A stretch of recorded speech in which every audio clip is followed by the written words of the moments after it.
You're listening to the No Gray Areas podcast with Patrick McCullough. Today's guest is Gentry, national speaker, radio host, and adventurist. She shows us how to desensitize our lives and start living a life of peace. Let's dive in. Gentry, thank you so much for being on the No Gray Areas podcast. I think we met a couple of weeks ago or maybe 2 months ago, right? Just a mutual friend. Right, Patty Wyatt, Yep. who has also been on here as well. Yeah, you were on her podcast recently and she was on our podcast and I was on her podcast. So yeah, we're all trading podcasts together. I love it. But I'm honored to be here. Thank you for connected having me with on. you right away because you're a national speaker, right? You do a lot of you speak at your church often as well. Mm-hmm. You have a podcast as well. Tell us more. I get to do a little bit of Yeah. a lot of things. Yeah. And, I have a radio show podcast here in Arizona, and the podcast is also on YouTube now called The Vibrant Life Show. Okay. And got the honor of doing that. Started it last June or so. And then I also run a monthly event called Arise, which is here in Phoenix. Women from all over the city, different denominations, backgrounds, everything. We come together once a month and worship and spend time together, and we have speakers, panels, all of that stuff, which is so exciting. And run a nonprofit called Vibrant Ministries too. So it's been a blast. Lots You don't of things get bored. going on. I do not get bored. I do not get bored. I say if you're going to be single this late in life, you better find some awesome, some fun stuff to do. So we got to fill the time, Lord. Well, and you actually are part owner of a franchise that some people may have heard of, right? Tell us about that. It's a little football team called the Green Bay Packers. Yeah. Yes. Sorry about what happened recently. That was heartbreaking for you. My heart hurts. Yeah. It still hurts. Yeah. I mean, it just was really tough to watch them not play well and lose. Yeah. And so, but I'm as a part owner of the franchise now that I can finally say it's a little bit harder to take, but yes. When I sent you that email about this podcast, I started the email with, I'm so sorry. I'm so sorry. Because I knew you were a big Green Bay Packers fan. So I appreciate the condolences. Yeah, yes, yeah. I'm still in mourning, but we're But when gonna you get say a part Green Bay owner, pick. some people might be confused by that. So explain that really Okay, quickly. here's the deal: is you can buy stock in the Green Bay Packers for not a lot of money. So you're not a billionaire? So I'm no, Okay, I'm not a billionaire. It's not this huge thing. Really, the Green Bay Packers are the only team in the NFL that operates this way, and people are able, anybody can buy stock in it for certain amounts of time until they're bought up, and then they reopen it years later. Really, we don't have any say in it. We get to vote one time a year on stadium maintenance, and that's basically it. But we do it just for the bragging rights of saying I'm a co-owner. What other fan gets to say I'm part owner of my team? Truly, no other team can. Yeah, and that's what makes it awesome. That's impressive. Yeah. Well, today we're going to talk about anxiety and depression, and it's something that humans have always struggled with this, but because of what's been happening in our world, I think because of young people, it's unprecedented what they're dealing with. I mean, growing up has always been difficult, right? Those teenage years, middle school, junior high girls are the most cruel people on this planet to each other, right? I can attest to that. Yes, and absolutely. it's always been that way, but now there's just another level because of social media and everything. So this is something that we're really seeing in an unprecedented way, right? You're seeing it. Yes. And and so I really believe that our social media, our access to information, actually, it's not just social media, but I would say television news has changed. It's 24/7. We have the internet. We have access to so much information and more information than our brains have to truly digest and understand or even feel and empathize. And most of that information isn't really good information, right? Like most of the news we're getting isn't what someone did on the other side of the world that was good. It's a tsunami killed these many people. This serial killer is right. That's the kind of news we're ingesting. It's very much fear-based or pain-based even. And I think that fear is what's driving the clicks, or the big stories are what get more clicks, and okay, this person helped this person on the other side of the world. And I understand to some extent why it does. And our hearts will break for certain things that are going on. And, it's beautiful to be able to come alongside people around the world who are going through things now. If we see it and are very particular in how much we're digesting of it. But I think what's also happening at the same time is we can't digest all of the hard and tough and painful things we're seeing, and the people who are, just whether it's politics or, things that are happening around the world that are just awful. I don't know how to necessarily explain it, but I think that we're losing empathy because we can't actually feel all the things that we're designed to feel in that moment because it's on to the next. Yeah. And so we're almost having to tune out and numb out, but we're not created to live a life that's numbed out. So we almost lose our compassion and empathy toward, hearing about a mother that lost a child or something, but we've heard so many bad things today that we almost just for self-preservation have to almost, ignore some of that, right? Is that what you're saying? Yeah, you get into self-protect mode. And I think to some extent we have to make it or else we would be just distraught all the time. But, at the same time, I mean, Paul in scripture, because of the more knowledge he had and he saw the suffering, the more that he mourned with them and he cried with them, but he also had joy, said to take joy in your suffering. Yeah. So because that this is not your home. And I think if we could see those situations and if we have an eternal mindset like we do in faith and we're like, okay, this world is not our home. We actually have a hope that's beyond what we're seeing with our own eyes. Then we can take joy that one day, every tear will be wiped away. All of this, there will be no pain. There will be no suffering any longer. And if we can hold on to that, then it'll give us that drive to tell other people about the hope and the joy that we have when it would make no sense. Yeah. And so as believers especially, but I think in general, we are living in such a fear-based society that we don't even know how to handle it. And so we're shutting down and we're isolating instead of engaging in our lives.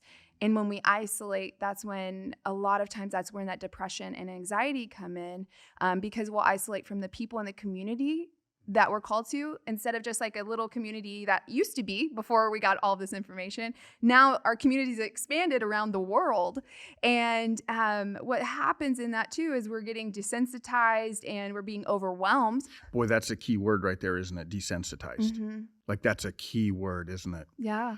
As you're talking, I was thinking, I've never thought of this until you were just saying this, that we've become almost like first responders. Like we've always known that first responders have to deal with things and they have to almost protect themselves in the moment. They can't sit down like they're called to a scene and maybe there's a little child that was hurt or killed and they can't like sit down and feel the empathy and weep at that moment. And so they have to cover that up. But what we've known, it's been proven through studies that eventually comes out and in unhealthy ways and they have the PTSD and all that. But what you're bringing up is that because of all the social media and the news and the fear-based, we're almost all in that area now. And then when do we have time to work through it? It comes out later in some way, but we're still being fed every day, all of these things. And then you add in social media with comparison to other people's lives that other people didn't have the access to what other people's lives always looked like, supposedly, quote, air quotes. And so in that we're adding in comparison, which adds on to the anxiety, but we are being desensitized because we don't know when to process all of this information and it's coming out through ways I think that none of us really enjoy, but we also don't know what to do. Yeah. And so I've just seen especially in young people, and I have the honor and privilege of speaking to so many youth groups or university age, college age, young adults who are walking through this right now who don't know life without technology in their hands. Like I gratefully am the side of a millennial where I remember life before having technology in front of me and all this information. But you still had the wireless telephone, didn't you? Like you had the little antenna that they pull up, right? Yes. See, I remember the telephone that was hooked to the wall with a cord. And it was rotary dial. That's how old I am. Oh my goodness. Oh yeah. I just can't believe that. I know. It's hard to imagine that we had, but we're talking about just a couple of generations. It went from like literally, I turned 50 this year. So I just turned 50 and I remember growing up, rotary telephone, multiple people, you have to pick it up because it was a party line and you'd have to listen to see if anybody was on. You don't even know what I'm talking about. I've heard about this before. Yes, I know. But you thought it was like 1800s. Yeah. No, it wasn't. It was like the early 80s. Wow. And then we went to, then you had a phone, but you could walk around the house with it, to now like these younger generations, what Right. you're saying, they're growing up and they don't know anything different than be able to get news from around the world, Right. constantly comparison. Most of it's fear-based. Right. So that's where they're dealing with stuff that's really Or unprecedented, right? I would also say, yes, absolutely. And it's fear-based, or they're trying to pinpoint an insecurity in them to get them to purchase, to buy, to Marketing. do that. Marketing goes at your insecurities because that's why it makes not all marketing, but Yeah. do you know what I'm Yeah. saying? In this Yeah. exact instance where it's like, okay, well, you want this, you want to be more like this. And so it's this pull to feel Yeah. like where you are is not enough. Who you are is not enough. And yeah, I think that God is a God of transformation. I know that God's a God of transformation. And so we're always on a journey and growth, and we can improve, and there's things we can do. But I think sometimes the world plays on our insecurities for money For sure. purposes only, and that's not at our best interest. So we have to learn how to safeguard Yeah. those types of things and to be on watch for the next generations behind us. How can we, as the adults in the situation right now, set up the next generation to see how technology, information, all those things are amoral in and of themselves. They aren't naturally necessarily bad or good, but it's how we decide to process and what we can do. So we need to help set up ourselves, first of all, Yeah. and figure out what's going on, and then set up the next generation to be healthy, to be whole, and to remember that there's more to life than just staring at a screen. Well, I'm glad you just brought up what you did, because you're saying, first of all, to make sure we're handling it correctly, and then to reach back to the next generation, because we're talking about how this younger generation is unprecedented. This is all they've known, but for me, it's not all I've known, but yet it's still what I'm dealing with. So That's if true. I'm not careful, I'm ingesting this stuff where you're saying, I just don't have the margin to deal with this. I don't have the empathy to deal with this. So it's not just the young generation. We're all dealing with this now, right? Absolutely. Right? And I Yeah. would even say I dealt with anxiety and depression. I would say even depression more so, anxiety as I got older, now that I understand kind of the difference between the two. But I dealt with depression since at least junior high. Yeah. And I mean, But you didn't know that at the time. I didn't You understand know, that. Yeah. And now it's more known so people can voice it. But I think sometimes when we just voice things without doing something with it, we're still stuck there. Yeah. And now a lot of people can say I'm depressed or anxious because we now are like a little bit more vulnerable as a society to say those things. Yeah. But I didn't even understand the concept of it as a junior hire, but I've been with junior hires now who understand that concept to some extent. Yeah. Now they can voice it, which is good. So what do we do with that? Yeah. But I dealt with that for many years, in and out flows of depression and bouts of anxiety, and to the point where I did not want to even be here anymore. And I was at the age of 23 where I almost took my own life. And God met me in that moment. Like, that's the moment, because I was so depressed and I was so like, there has to be more than this, but I can't see it. I can't see another way out or another option. And I can't do that. I can't handle this anymore. Mm-hmm. And in that moment, I remember praying and asking God, just like, I knew God was real. I grew up in a church. I'm a pastor's kid. So, but I had strayed from the church. I was running the complete other direction to try and find something that filled that void within me, and a community that accepted me as I was. But I realized that the world they might accept you for who you are, but they're never going to call you higher and to be more than where you are. The hope isn't found out in the world. Okay, wait, can you say that again? Mm-hmm. Yeah, say that again. That was really good. Yeah. They might accept you for who you are, but they're not going to call you higher and to be more than you are. And that hope that I believe only because I've tried every other way too. Let me say that. Like, I have literally tried every other way to find hope, to try and find purpose, to find meaning, to get me out of the pit that I was in. It only put me back. I probably dug the pit even deeper, to be honest. And I was lost, and I was looking at all these people who were like, oh, well, you're fine. It's okay that you're doing those things. It's okay. Like, and I think it's because everybody else is there and they're like, well, I want you to be okay because I want to be okay. Yeah. And so you get into this cycle of looking around and being like, actually, there has to be more than this. And if there's not more than this, I can't do this. There's not a lot of hope in that, right? None. Yeah. None. And I just looked around thinking, okay. And there I was running from the church and the community that did have hope, trying to find, and I realized, and I said, God, just take me to heaven. I just don't want to be here, and I gave him an ultimatum, and I prayed and I said, God, by the time I count down to 1, you got to take me home because I can't do this. And I was yelling in my closet and just on the floor crying. And by the time I got to the number 4, I remember counting down out loud and so serious about it. And I just felt this overwhelming peace flood over me. And I remember I just felt impressed on my spirit that I was spoken to, Allie, you know that I love you. Mm-hmm. You know that, but it's time to make a choice. Either follow after me wholeheartedly and come after me with all I have for you, or go the ways of the world, just like leave my name out of it. And I know that that's hard for people to hear. It's what I like to call Holy Spirit truth bombs. Okay, they hurt, but they're love, you know? Yep. And I realized I was trying to do the dance of feet in both worlds of like, and it wasn't working for you. No, it's exhausting and it'll break you. And it's like, okay, it's like it's time to choose. What is truth to me, and who is truth, honestly, and time to make that decision. I think a lot of us have been in this, like, we're so inundated with the world all the time, and yet we're trying to have one foot into what our purpose is, but the world's like putting fear on us, and it's hard for us to move, and we are feeling the weight of which it. only adds to the depression and anxiety, right? Exactly. So you got to 4. And you heard God say that. What did you get to 1? I did get to 1. At 4 I slowed down. I usually do it a little bit more dramatic. I'm a little, as you can tell, I'm a little extra sometimes, but I was dramatic always. And so thanks, Lord, for adding a little scoop of extra drama when you made me. But I got down to 1, and that's when I felt like I could finally breathe. And I felt this overwhelming peace that I had never known. So you were asking God, I'm going to get to 1 and I want you to take me. Take me so I don't have to do it to my family. Like you wanted to die. Yeah. I mean, but I knew how it was going to happen, everything. But at 1. You feel the peace. Like you started at 4 and then. I started to calm down at 4.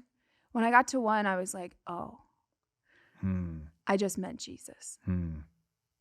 Wow. He's the peace that steps into any situation. Yeah. And brings it when it doesn't make sense. Yeah. And that's why I love it when Jesus is risen from the dead and he walks into the upper room, walks through a wall, which is pretty epic. That's pretty cool. Come on. That would get your attention. I'd be like, what? Right? Okay. As speakers, we're always trying to get the crowd's attention. If we could only walk through walls. If only. Come on, Lord. Yeah. You told us to pray for the supernatural. But Jesus walks in, and the first word he says is shalom. Yeah. Peace. Mm-hmm. And in our world of chaos and just the depression and anxiety, when we invite Jesus into it, he is peace. Yeah. Yeah. When it doesn't make sense, and it seems like a cop-out, right? It seems like, oh, Jesus, yes, peace. Okay, that's the right thing to say. But I'm like, no, I've experienced this and I want to say too, is I believe that there's a difference between depression and anxiety. Yeah, I was going to come back to that. I wanted you to explain the difference between those. So depression, this is me, okay? This is how I distinguish the two, because I actually feel like depression is like very low energy. You can have like, it's hard for you to move. You become lethargic and just want to like sleep, and you just have energy. Anxiety is like I feel like when I have anxiety, it's like high octane. It's like, oh my goodness, what are we going to do? Yeah. It's more frantic. You can't breathe. You can't breathe. Yep. And it's like, there's a whole bunch of people listening right now that are going, I felt them both. Mm-hmm. Yep. Which is so unique, I feel, because we're going through depression, anxiety. Oh, I can't be depressed. I have to get stuff done. And now I'm anxious because I didn't get all the stuff done. And our schedules are so full. Like, how do we get everything done that we're supposed to get done? And depression to me is when you feel like you see no hope in the future. It's as if you can't see beyond your moment. And I always kind of realize because I still can struggle with this along the way. Yeah. And I want to tell people, yes, the Lord saved me. And that's when I fully gave my life over to Jesus that day when I was 23. But it hasn't. But your depression, anxiety didn't just disappear forever. No. Yeah. And for a while I was like, woohoo, freedom. And then there's another thing I have to work through, because life changes, seasons change, and God is growing our faith in a new and deeper way. And so I just want to tell someone, if you've ever heard the fact that if you deal with this, then you aren't a believer or you don't have faith, that's not truth. Yeah. Because Jesus meets us in those moments. But sometimes we need to build our faith more in those moments. I'll say that. So yes. And have people around you who can speak faith into your life and speak truth when you can't. But depression, I just feel like it's where you can't see beyond. And it's almost like this fog is around your head. And like when you try to look beyond it, you have no hope. You don't see a way that's different than what you're experiencing. I'm picturing a scene right now with what you're talking about because, we talk about valleys and mountaintops. And I'm from Montana. And in the fall, the fog will sit down in the valley. And what you're saying is when you get in those valley moments, that depression time, it's like you lift your eyes up, but you can't see anything. It's just fog, right? Right? Exactly. Yeah. So what? I just want to say too, Montana is one of my favorite places in the world. So I love that you were born there. It was not a bad place to grow Not up. a bad place. And so, I do feel like it's that fog that's around us. But I feel like when you get into anxiety, anxiety is seeing a future. You can see the future, but you don't see God in it. And it's almost like it's this super control. And how is God going to make this work out? And my dad always jokes. He says, well, apparently that worrying works because 90% of the things that I worry about never happen. I'm like, Father, you can't say that from the stage, sir. No, but it's so funny when he says it because we all do that. We worry about things that truly never are going to happen. And it's not because we're worrying about them. It's because they're just, we're worrying about this future and not playing God in the midst of, like putting God in the middle of like, how are my plans going to work out? But how do you explain? So let me jump in and ask this question because I've struggled with anxiety for the last 8 years, and it just hit me. I was on a stage, and all of a sudden I'm like, "What is going on?" And I literally had to walk off the stage. Very embarrassing in the middle of a talk. Wow. And launched me in like years of just battling with this. And so I know people. And in some ways, I'm thankful for that because when I started publicly sharing that, I can't believe how many people came up and said, man, I struggle with this too. Right. I struggle with this too. The problem for us that have anxiety or struggle with it is I know intellectually this is stupid. This doesn't make sense. This is a dumb thing to be. But in that moment, you can't, like logic doesn't help you any. Confession is that stuff that I deal with even this last week. And I had to remind myself, like, rejoice in this moment. Rejoice in the Lord always. I'll say it again, rejoice. The Lord is near. This is Philippians 4:4-8. And it says, do not be anxious about anything. But in everything, through prayer and petition, present your requests to God. And the God of hope, he'll fill you with all joy and peace. And this is where it's interesting because the word anxious in that scripture actually means shortness of breath. And he says, don't be short of breath. Which is exactly what happened. Like anybody that struggles with anxiety right now is going, that's seriously what it means? Because that's exactly what happens. Shortness of breath. Yeah. And that's why I tell myself, breathe, girl. Like just breathe. Because actually, physiologically, taking deep breaths. I'm sure you know this as I've tried everything. All the health stuff, but like deep breathing is actually so good for our mental health and for our body's health in general. God literally made us that way to where that oxygen helps us think straight and to like it is a part of our health is actually deep breathing. And yet we live in an anxiety-ridden world of shortness of breath. And so we can't think straight. We can't realize and so even in those moments God's saying no, like the peace of God, again back to the peace, will transcend all understanding. That doesn't even make sense. It doesn't even make sense. So you're like, I'm in my head. And it's actually, no, the peace of God transcends all understanding. But before that, it says rejoice always. The Lord is near. I always think like, so you're on the stage and that's happening to you and you're getting this anxious moment. You're like, whatever it might have caused it, whether it's like, why am I here? What was I supposed to say? Some people might get anxiety because their schedules are overwhelmed or whatever it might look like. And in those moments, it's like, no, God placed me here in this moment. God's not shocked. And this is where, again, I've tried the ways of the world and tried to do it without God. So I keep bringing God into this. And also I speak and preach. And so it's going to come out of me. You can't help it. I can't help it. Yeah. But it's in those moments is, okay, do I trust God? That I did my best, I'm doing my best, and he can actually meet me in these moments. I can trust that I was here in this moment for a reason. I can trust that he'll give me the words to say right now. I can trust that he'll get everything done that I'm supposed to be done on my schedule today. And if I don't get everything done, actually he's big enough to cover that too.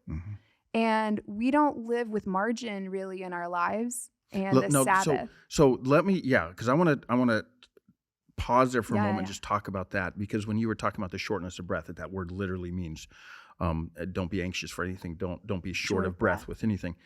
But that's going back to where we kind of started. We live in a society where you can almost picture it. We're running from one thing to another. We're jumping on our phones, and it's almost like you almost see living that way as almost a shortness of breath, right? You don't even have time to stop. But the Bible is full of gifts that God has given us as humans to say, I want you to pause and breathe deeply, right? So share some of those. Be still and know that I am God.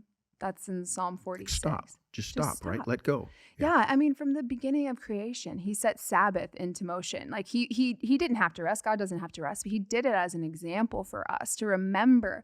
And he put it within the laws of the Israelites. They had to take a seventh day, seventh year, and then the 50th year of Jubilee, they weren't allowed to do anything. And it wasn't supposed to be this overbearing law or rule. It was like God was saying, this is my gift to you. This is how you're going to be healthy. Yes. And so we ignore that. Exactly, because we have to go to the next thing, And again, that's more Western society life. So there are places in the world that don't operate to the next thing, to the next thing. But that's where we are. And so how do we say no? I am not going to live in the tyranny of the urgent.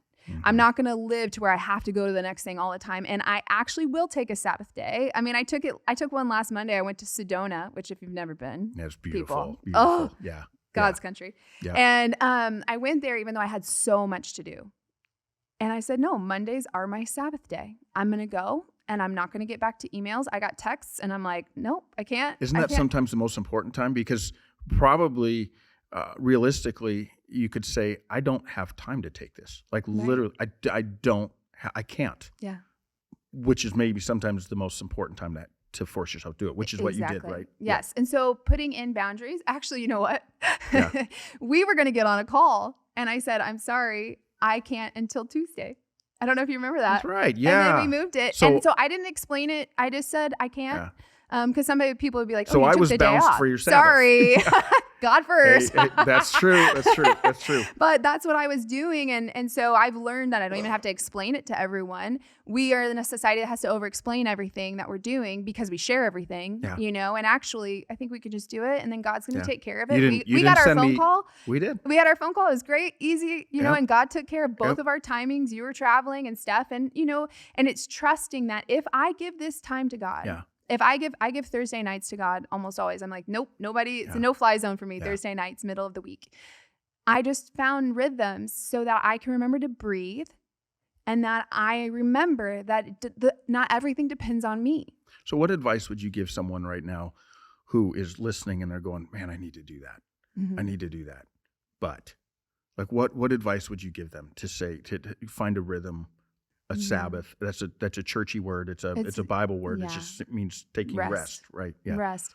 Start with 10 minutes a day. In the middle of your day. Find it. Lunch. If you have lunch break, maybe put your phone down and just be and eat. Just be. Just rest for that half an hour you get or hour or 15 minutes. We're human beings, not human doings. Exactly. So sometimes we just need to be. Just to be. And then, or if you can go to a coffee shop that like fills you up or go on a walk. I started doing this one time when I had a very bad depression. I used to wake up in the morning, be active, because depression keeps you not wanting to, or you're like, how do I do this? How am I going to work this in? I started waking up in the morning, get my coffee, which I'd sit there and drink my coffee, but I just went on 2 laps around my community walking. And then I'm just like, just being filled up, no headphones, like just quiet. Like we live in such a loud world. And to stop, I mean, I know some people be like, well, you're walking, you should be still and no. And it's like, no, actually, like don't put, it's not about legalism. It's about what works for your lifestyle, what works for your season. Some seasons I could wake up and spend 2 hours like, on La La Land and studying. And then other seasons right now, like it's not realistic I need more sleep right now. And so I work that, figure it out. And I'm single. That allows me, one of the gifts of singleness is it allows me to kind of do it maybe longer than some people can or more often. But in other ways, I think a lot of people think that because people are single, they should fill their schedules with more things because you don't have the natural boundary of family. Oh, you're home with your family tonight. Instead of like, hey, why didn't you text me back? I know that you're by yourself at home, you know? And so it's just realizing your season. Don't put pressure. And it's not legalism. It's actually freedom. So look at it as a place of, if I do this, I will have freedom from it. And remember that it doesn't all depend on you.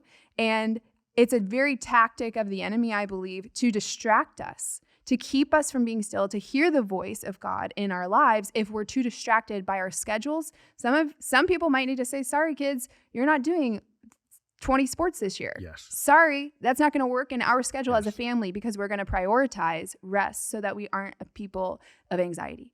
Here's what I hear you saying. So I know, when they publish books, they always leave a margin, right? Because our eyes actually can't, if they filled that page with words from one edge to the other and there was no margin, we can't process that very well. So they've proven we just read better if there's margin. And what you're saying is that we live in a society that ends up filling that page if you're not careful. But we get the freedom. I like how you use that word. It's not legalism. We get the freedom to make sure that there's margin in our life. And think about how different we would look from the world if we actually implemented that. Like, oh, they're not worried. They don't have to do all of the things. Like the world actually, I think, is wanting a different way to do it. But we actually have a way to do it. You know? And there's personalities that are different, right? Like my yes, please talk about that. Well, I was just gonna say, I can tell, like you're a driver type. I mean, all the stuff you're doing, it probably takes more work and effort for you to make sure that you do that. And there's other people that are wired to go on. I don't need to try to win every game. I mean, I don't know if you do the Enneagram thing. I'm a 3 Enneagram. I'm a 4. Okay, yeah. If we're not winning, we're sinning. 3s and 4s. Yeah. So I literally have a cup over there that says all the feels, Enneagram 4, right over there on the counter. So I think our personality types, we probably have to work harder at that. 8s would be another one if anybody knows the Enneagrams. There's some my wife's a 9. My wife is actually really good at this. She's always been good at this. She's just naturally saying like, I'm not going to say yes to another thing. I'm overwhelmed. But all of us need it. Well, and that's why one of the things that I love to talk to about people is how you are wired. And even with depression and anxiety, to that, some of us have physiologically, we are more apt or prone to fall into those categories. I am. And so I have to know that. So how do I not defeat it, but learn how to deal with it and do better with it? Personality types as a 4 on the Enneagram, or people who can go into this whole emo world. I live in La La Land sometimes and you just become wrapped up in your feels. And now that I have that as a tool, people talk about personality tests and Enneagram and all these things. I love them. I coach people through them. They're a tool in the toolbox to help your life, to help not only love who God's made you, but so that you can love others better. It's all for other people. And when we have that, then you can start to see red flags whenever you're starting to feel a certain way. Oh my goodness. Or put a stop on it. Be like, I have to rest. No, I'm forcing myself to not work today as a 3 or, those types of things. And when you don't work, I just think that they're helpful to know because some of us are wired one way or the other. And I believe that God has so much for each one of us, and He's created us so uniquely. And my heart breaks for especially the next generation, but for we're losing sight of purpose because we're looking for it everywhere around us. And God's like, actually, I created you on purpose, for such a time as this. Like you said, you're 50. I just turned 33 this last year, and I'm like, oh my goodness, I'm 33. This is not what my life looked in my head. You didn't think when I was a 12-year-old girl. 33, this is not what 33 was going to look like. But I realized that God placed me, and honestly, once you get older, you're like, oh my goodness, I'm really actually getting older. This is happening. This is a thing that happens.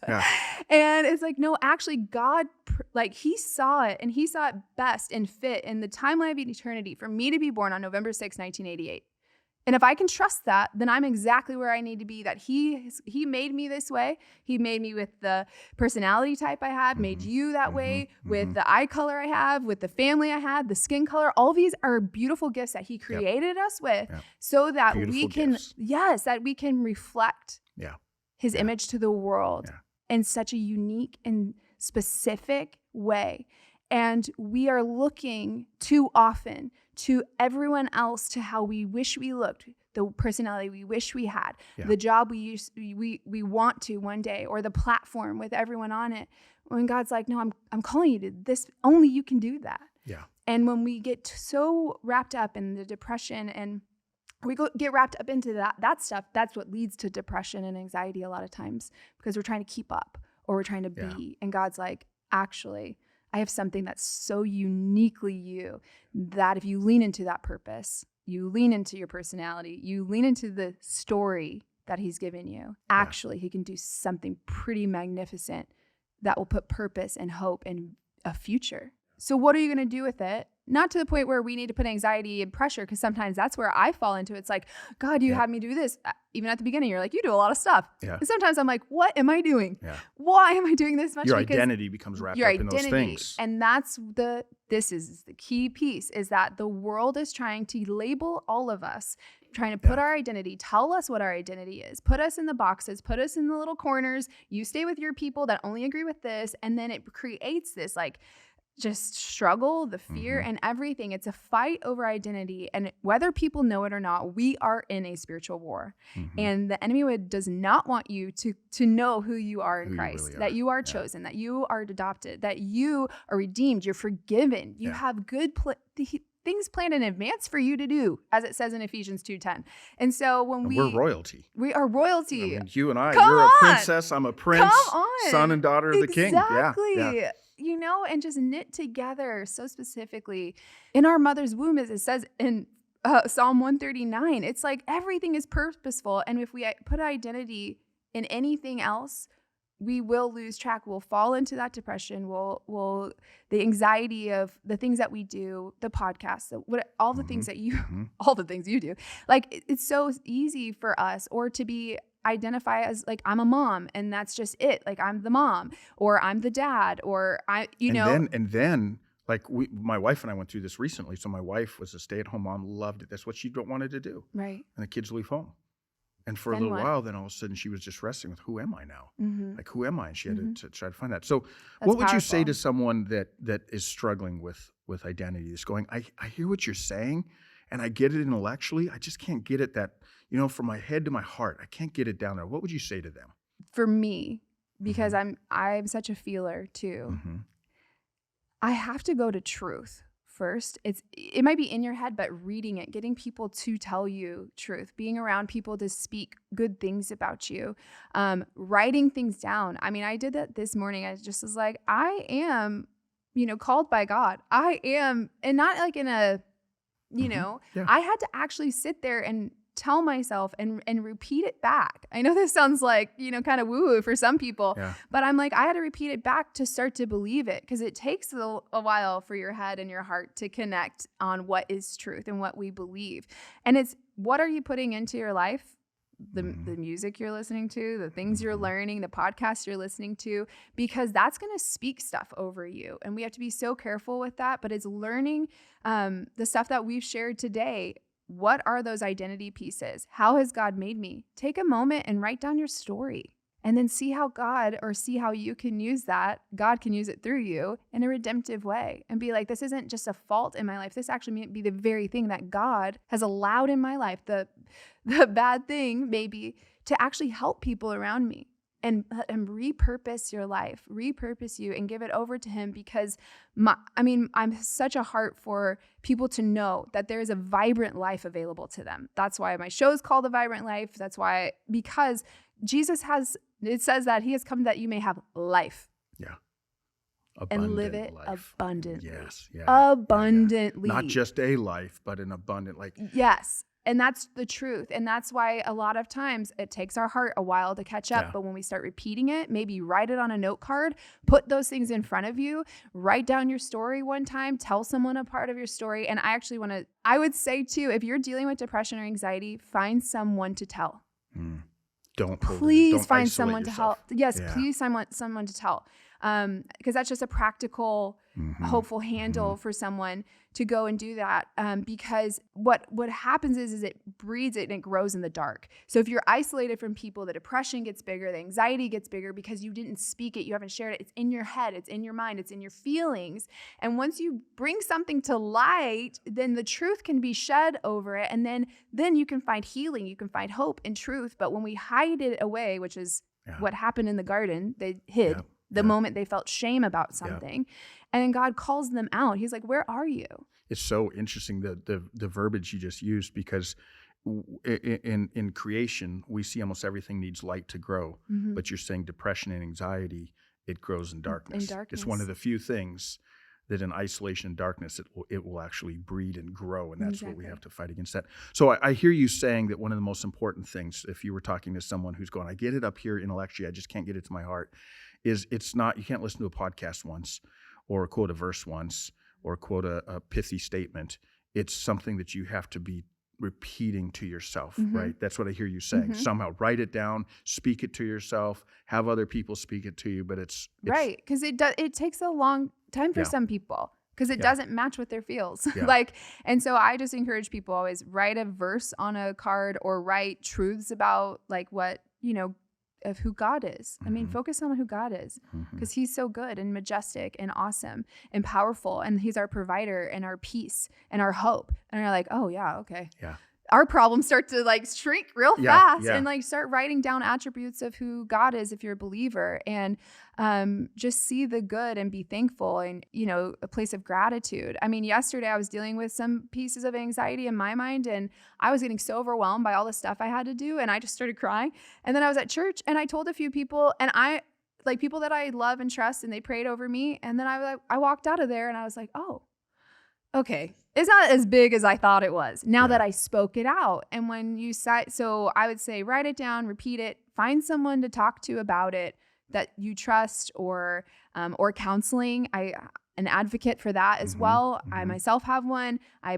Find a way to be able to talk through it and get truth spoken back over you. And a couple other practical things, get active, go on a walk. Even if your brain's like going a zillion miles an hour, go on a walk. If your brain's not going at all and you're feeling depressed, go on a walk. Go get outside. Walking solves a lot of things. It does. It's all over scripture too. Yes. But go outside and breathe. Back to breath. Just fresh air that God has for us. And again, I'm not going to go into this whole story, but the story of Elijah. But it's just incredible that he was like one of God's biggest prophets. Yeah. And after some of the biggest miracles, he was laying out there and depression and wanted telling God to take his life. And he isolated himself. If you read it, he tells his assistant, if you will, stay back. I'm going by myself to the desert to die. And he gets out into the desert and God's like, go to sleep. Go to sleep, dude. He cares a lot more. And he got some food too, right? Yeah. So a nap and a meal and a walk will do a lot. I'm telling you, sleep. Yes. That's what we say. Take a nap, eat a snack, okay? Yes. If you're feeling depressed or you're feeling on the verge of making a decision that is life-altering, go to sleep. I know it sounds trivial, but it's like sleep.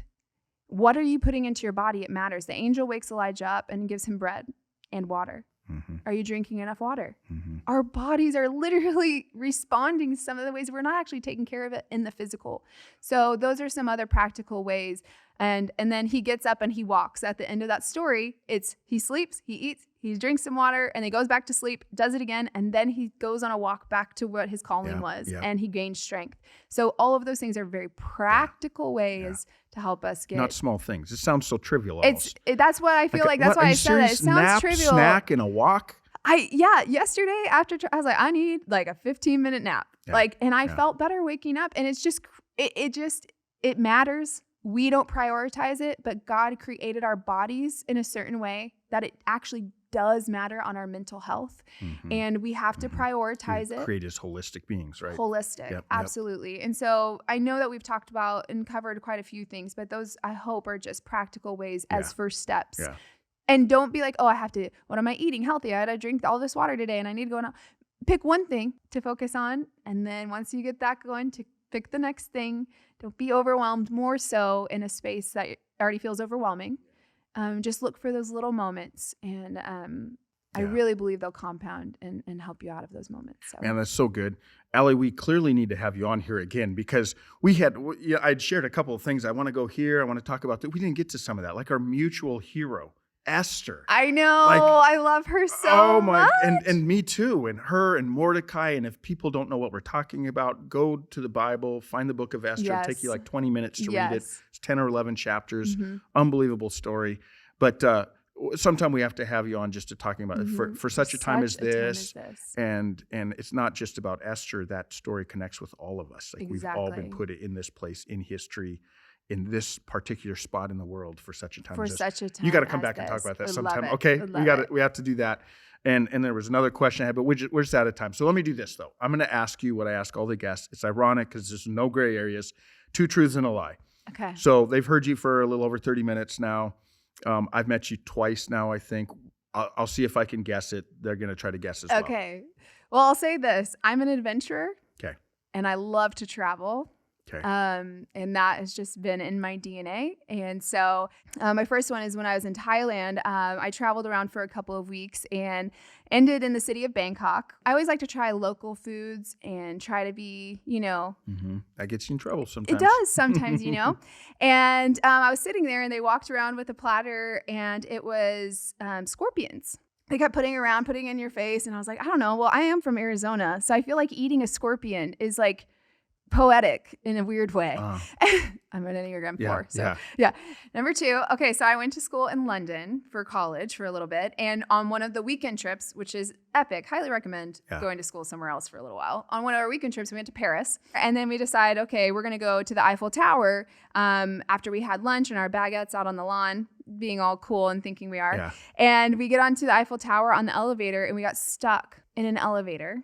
On the Eiffel Tower. On the Eiffel Tower, which felt like hours. Yeah. It was probably like less than 15 minutes. So you eat a scorpion, everything, tail and all. Yeah. Get stuck in the Eiffel Tower in an elevator. Yeah. Number 3. And number 3, I taught English in South Korea for a little bit. And we were out on the beach and we just hear these sirens going off. And we had locals coming and yelling at us, telling us to get off the beach. We had to leave. And so we pack up our hotel, get back to the school where we were teaching at one of the little like university spaces for like 5th and 6th graders. We get back, it starts pouring rain. We're with our students. We're having to move them from building to building. And I live in Arizona, right? Yeah. Hurricanes. Never been like a flash flood or something like that. Nothing in my life. And it was probably one of the most scariest moments because I didn't understand the typhoon word really. And you're in charge of all of these kids. Yeah. And so you're like trying to take care of them. But also I feel like our kids, we had so much fun and it bonded us in such a beautiful way that it was one of the, again, you had to be there at that time to get a typhoon on a beach, but that was one of my memories of teaching over there. So those are my 3. Okay, 2 truths and a lie. So I'm going to go either you're a really, really good liar, which I almost hope this isn't true. So I'm going to say number 3 is true.